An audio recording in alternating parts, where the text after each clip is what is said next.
Vande Mataram reporter live में आपका स्वागत है। देश से लेकर दुनिया तक राजनीति के गलियारों की खबर, हर उस बड़ी खबर पर हमारी पैनी नजर है। हमारे इस खास कार्यक्रम में शहर शहर से रिपोर्टर जुड़ेंगे जिनसे हम बड़ी खबरों पर अपडेट लेंगे। यूपी से हमारे स्टेट हेड राघवेंद्र प्रताप सिंह हमारे साथ जुड़ गए हैं। इसके अलावा चंडीगढ़ से हमारी संवाददाता ईशा ठाकुर हमारे साथ जुड़ गई हैं। आप दोनों का बहुत बहुत स्वागत है। राघवेंद्र, आपके पास आते हुए, राघवेंद्र, क्या कुछ खास खबरें हैं आज उत्तर प्रदेश से?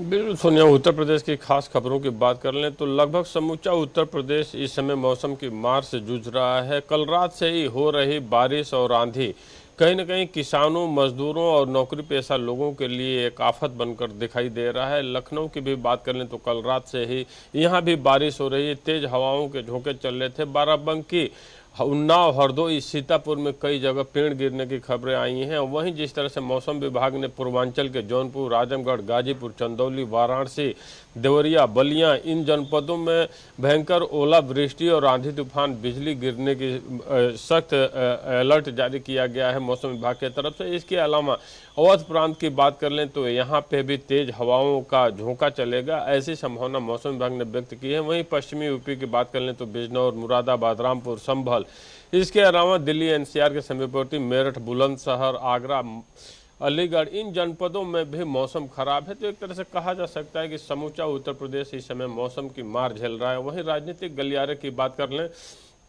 तो पूर्व मुख्यमंत्री और समाजवादी पार्टी के मुखिया अखिलेश यादव प्रेस कॉन्फ्रेंस करने वाले हैं। इसके अलावा कांग्रेस प्रदेश अध्यक्ष अजय राय ने एक विवादित बयान सरोजनी नगर से भारतीय जनता पार्टी के जो विधायक हैं राजेश्वर सिंह, उनके ऊपर दिया कि एक यहाँ का विधायक पहले ईडी में था, उसका दुरुपयोग करता था और देश और प्रदेश को इस समय लूटने का काम कर रहा है। ऐसे में राजेश्वर सिंह के समर्थक आज कांग्रेस पार्टी को घेरने का काम करेंगे। वहीं अखिलेश यादव की प्रेस कॉन्फ्रेंस के इर्द गिर्द ही लगभग 12:30-1 बजे ही जो धर्मपाल सिंह मंत्री हैं उनकी भी प्रेस कॉन्फ्रेंस है, जिससे स्वामी अमृतेश्वरानंद ने बयान दिया था गौ सेवा को लेकर। उसके बाद से धर्मपाल सिंह की पीसी अहम हो गई थी और आज फिर जब धर्मपाल सिंह की पीसी होगी तो देखना होगा ये मुद्दा थमता है या फिर आगे बढ़ता है। इसके अलावा एसआईआर की प्रक्रिया अभी भी उत्तर प्रदेश में विवादों में बनी हुई है। रायबरेली से समाजवादी पार्टी के जिलाध्यक्ष की तरफ से शिकायत दर्ज कराई गई है। हालांकि वो जिन जिन बिंदुओं पर शिकायत दर्ज कराई, निर्वाचन आयोग की तरफ से उसे सिरे से खारिज कर दिया कि जो भी हमारी एसआईआर की प्रक्रिया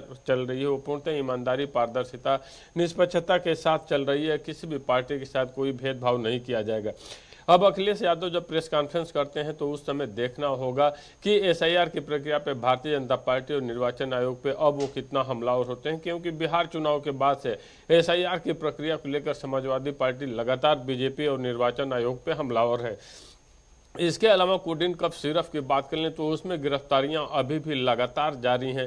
शुभम जायसवाल के जो भी करीबी थे, तमाम ऐसी फार्मा कंपनियां थीं जिनके लाइसेंस को रद्द किया गया है और गिरफ्तारियों के साथ साथ तमाम पूछताछ चल रही है और देखना होगा कि इसमें कई सफ़ेद पोस्ट शामिल हैं, ये सामने आ पाता है कि नहीं, क्योंकि जिस तरह से राजनीतिक गलियारे में चर्चाएं चली, पूर्वांचल के कुछ नेताओं के, कुछ जनप्रतिनिधियों के नाम सामने आए, ऐसे में बहुत अहम हो जाता है कि शुभम जायसवाल की कड़ी में आखिर कौन कौन वो सफ़ेद पोस्ट है जो इस सिंडिकेट में शामिल थे, इलीगल ट्रेड कोडिन कफ सिरफ में सम्मिलित है। इसके अलावा हम बात कर लें तो लखनऊ में खास करके जिस तरह से मुख्यमंत्री योगी आदित्यनाथ जनता दरबार लगा रहे हैं, जिस तरह से विभागीय समीक्षा बैठकें कर रहे हैं, चूंकि साल भर सरकार के पास और बचा है, 2027 में विधानसभा का चुनाव होना है और कल भी सीएम ने प्रेस कॉन्फ्रेंस में स्पष्ट कही थी कि ये नया उत्तर प्रदेश, विकसित उत्तर प्रदेश है जो भारत की 5 ट्रिलियन इकानमी की अर्थव्यवस्था में अपना महत्वपूर्ण योगदान दे रहा है और हम बेहतरीन कानून व्यवस्था में लगे हुए हैं, प्रदेश में निवेश का माहौल बनाने में लगे हुए हैं और एमएसएमई सेक्टर को मजबूत करके युवाओं को रोजगार देने की तरफ अग्रसर हो रहे हैं। तो देखना होगा कि पक्ष विपक्ष के आरोपों के बीच में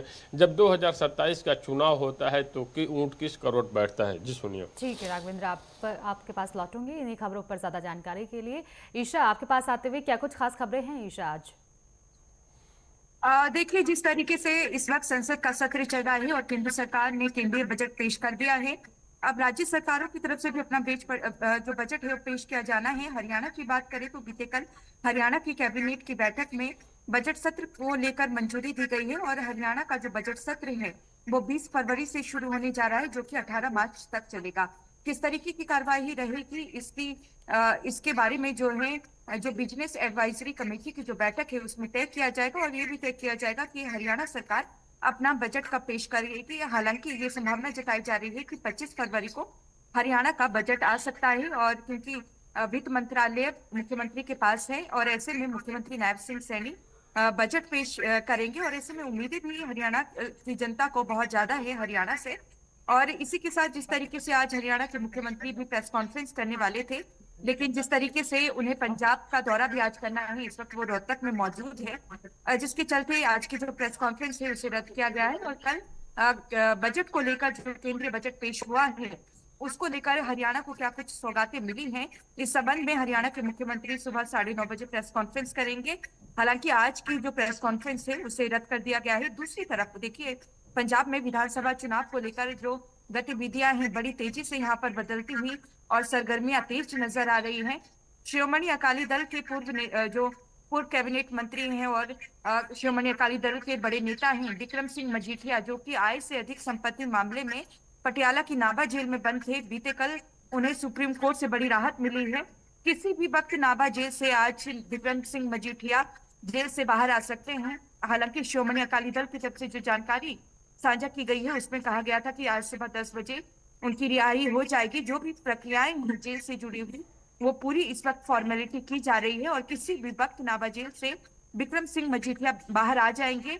कोर्ट की तरफ से जो फैसला सुनाया जाना था उनकी जमानत को लेकर, उससे पहले हमने देखा कि राधा स्वामी डेरा, जो डेरा ब्यास है पंजाब में, उसके प्रमुख गुरविंदर सिंह ढिल्लों विक्रम सिंह मजीठिया से नाभा जेल में मिले। बाहर आके मीडिया से बातचीत में उन्होंने कहा कि विक्रम सिंह मजीठिया के ऊपर जितने भी केस चल रहे हैं, चाहे ड्रग्स के हो या आय से अधिक संपत्ति के मामले चल रहे हैं, वो बिल्कुल निराधार हैं, गलत हैं। उसके कुछ देर बाद ही सुप्रीम कोर्ट की तरफ से देखिए फैसला सुनाया गया और जमानत यहाँ पर दे दी गई, क्योंकि पंजाब हरियाणा हाई कोर्ट पहले ही जमानत याचिका रद्द कर गया था। तो ऐसे में अब गुरविंदर सिंह ढिल्लों, जो कि डेरा प्रमुख हैं राधा स्वामी डेरे के, उन पर निशाना साधा है पंजाब के मुख्यमंत्री भगवंत सिंह मान ने। तो एक सियासत यहाँ पर बड़ी ही तेजी से देखने को मिल रही है। अब विक्रम सिंह मजीठिया जब बाहर आ रहे हैं तो एक बड़ा बूस्ट यहाँ पर शिरोमणि अकाली दल को मिलेगा। पंथक पार्टी मानी जाती है अकाली दल, और ऐसे में जिस तरीके से अकाली दल काफी पिछड़ती हुई नजर आ रही थी काफी चुनावों में, लेकिन एक कह सकते हैं कि विधानसभा चुनाव से पहले शिरोमणि अकाली दल को एक मजबूती मिलेगी विक्रम सिंह मजीठिया के बाहर आने से। दूसरी तरफ अगर हम बात करें पंजाब के मुख्यमंत्री की, वो इस वक्त महाराष्ट्र पहुंचने वाले हैं। आज महाराष्ट्र का दौरा है, मुंबई का दौरा है पंजाब के मुख्यमंत्री भगवंत मान का। वहां पर उद्योगपतियों से उनकी मुलाकात होगी। उद्योगपतियों से मुलाकात के जरिए वो पंजाब में निवेश के लिए उनसे आग्रह करेंगे। तो ऐसे में जिस तरीके से चाहे पंजाब बीजेपी की बात करें या कांग्रेस की, जितनी भी विपक्ष पार्टियां पंजाब की हैं, उनका कहना है कि पंजाब की जो कानून व्यवस्था है पूरी तरीके से चरमरा गई है। यही वजह है कि कोई भी जो इंडस्ट्री है वो निवेश नहीं करना चाहता है पंजाब में।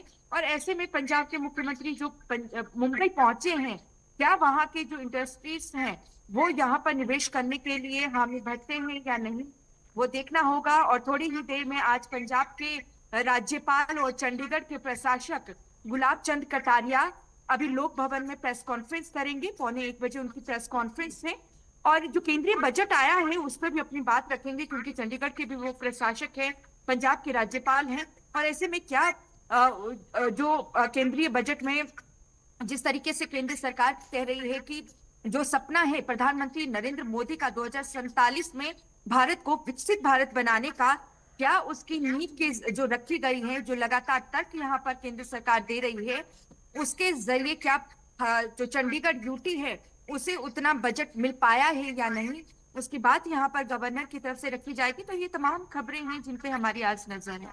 ठीक है ईशा, इन्हीं पर ज्यादा जानकारी आपसे लूंगी। राघवेंद्र आपके पास आते हुए, देखिए राघवेंद्र, कफ सिरप का जो मामला है वो थमने का नाम नहीं ले रहा है। एक के बाद एक खुलासे हो रहे हैं। जब भोला जायसवाल को कोर्ट में पेश किया गया तो अपशब्द उनकी तरफ से कहे गए, लेकिन अभी तक जो भी जितने भी खुलासे हुए हैं उसमें जो आरोपी थे, क्या उनके नाम सामने आ पाए हैं और कितने और इसमें शामिल थे, क्या इसको लेकर कोई जानकारी मिल पाई है? बिल्कुल सोनिया, को वैसे तो codeine cough syrup Uttar Pradesh में केवल इलीगल ट्रेड का मसला था, और जिस तरह से राजस्थान में, इसके अलावा मध्य प्रदेश में, कर्नाटक में, तमिलनाडु में बच्चों की मौतें हुई सिरप पीने से, उसी कड़ी में जब यहाँ पे इलीगल ट्रेड की जांच रोशन जैकब उस समय कमिश्नर लखनऊ हुआ करते थे, उनके तरफ से किया गया। इलीगल ट्रेड की बात जब सामने आई तो सोनभद्र में पहली छापे मारे हुई थी, और जब मिर्जापुर सोनभद्र में गिरफ्तारियां हुई तो एक बहुत बड़े रैकेट सिंडिकेट का खुलासा हुआ जो इस इलीगल ट्रेड में सम्मिलित है, और करोड़ों रुपये के इलीगल ट्रेड की बातें सामने आई थी, जिसमें केवल उत्तर प्रदेश ही नहीं लगभग 10-12 राज्यों के साथ साथ जिसमें बिहार, मध्य प्रदेश, राजस्थान, कर्नाटक, तमिलनाडु, कई अन्य राज्य सम्मिलित है, जिसमें हरियाणा भी था, पंजाब भी था, दिल्ली भी था। इसके साथ साथ नेपाल, बांग्लादेश और गल्फ कंट्री में ये कोडिन कफ सिरप जहां पे नशे के रूप में प्रयोग किया जाता था, उसके इलीगल ट्रेड की बातें सामने आई थी। आलोक सिंह जो सिपाही है उसकी संलिप्तता इसमें पाई गई थी। वो एसटीएफ से एक बर्खास्त सिपाही था, वो एक इलीगल व्यापार में जुड़ा हुआ था। इसके अलावा हम बात कर लें तो लखनऊ के पूर्व सांसद धनंजय सिंह का नाम सामने आया था कि उनका भी बर्दाश्त शामिल है इसमें, लेकिन उन्होंने इसका खंडन भी किया था कि मेरी कहीं से कोई सम्मिलितता नहीं है, हम एक जनप्रतिनिधि हैं और तमाम लोगों के साथ फोटो होती हैं, तो आलोक सिंह के साथ जो मेरी फोटो है उसी कड़ी में है। लेकिन शुभम जायसवाल के करीबियों पर जिस तरह से शिकंजा कसा, जिस तरह की गिरफ्तारियां हुई, उसके परिवार के लोगों को गिरफ्तार करके जिस तरह से पूछताछ हुई, एक बहुत बड़े सिंडिकेट की बात सामने आई, जिसमें बिहार, उत्तर प्रदेश, मध्य प्रदेश, छत्तीसगढ़, राजस्थान, अन्य राज्यों के लोग भी इसमें शामिल थे इलीगल ट्रेड में। इन गिरफ्तारियों के आधार पर ही हालांकि मुख्यमंत्री योगी आदित्यनाथ ने स्पष्ट कहा है कि कोई भी दोषी बचने नहीं पाएगा, जरूरत पड़ेगी तो हम बुलडोजर की कार्रवाई भी करेंगे। उसी कड़ी में लगभग 265 के आसपास में फार्मा कंपनियों के जो लाइसेंस थे वो निरस्त किए गए हैं। इसके अलावा 20 गिरफ्तारियां की गई हैं और लगातार इसमें एसटीएफ की छापेमारी और गिरफ्तारी अभी भी जारी है। अब वही देखना होगा कि आखिर इसमें कौन कौन से वो सफेदपोश लोग हैं जो सम्मिलित हैं। इसके अलावा ये भी देखने वाली बात होगी कि जो लोग अभी तक पकड़े गए हैं वो कितने बड़े आगे खुलासे करते हैं, और पुलिस किस तरीके से एसटीएफ के सहारा लेकर किस तरीके से इस पर जांच करती है, क्योंकि सीएम की तरफ से कहा है कि इस मामले में जो भी आरोपी होगा उसे बख्शा नहीं जाएगा। हालांकि जांच अभी फिलहाल जारी है। बहुत बहुत शुक्रिया इन तमाम जानकारी को हमारे साथ साझा करने के लिए।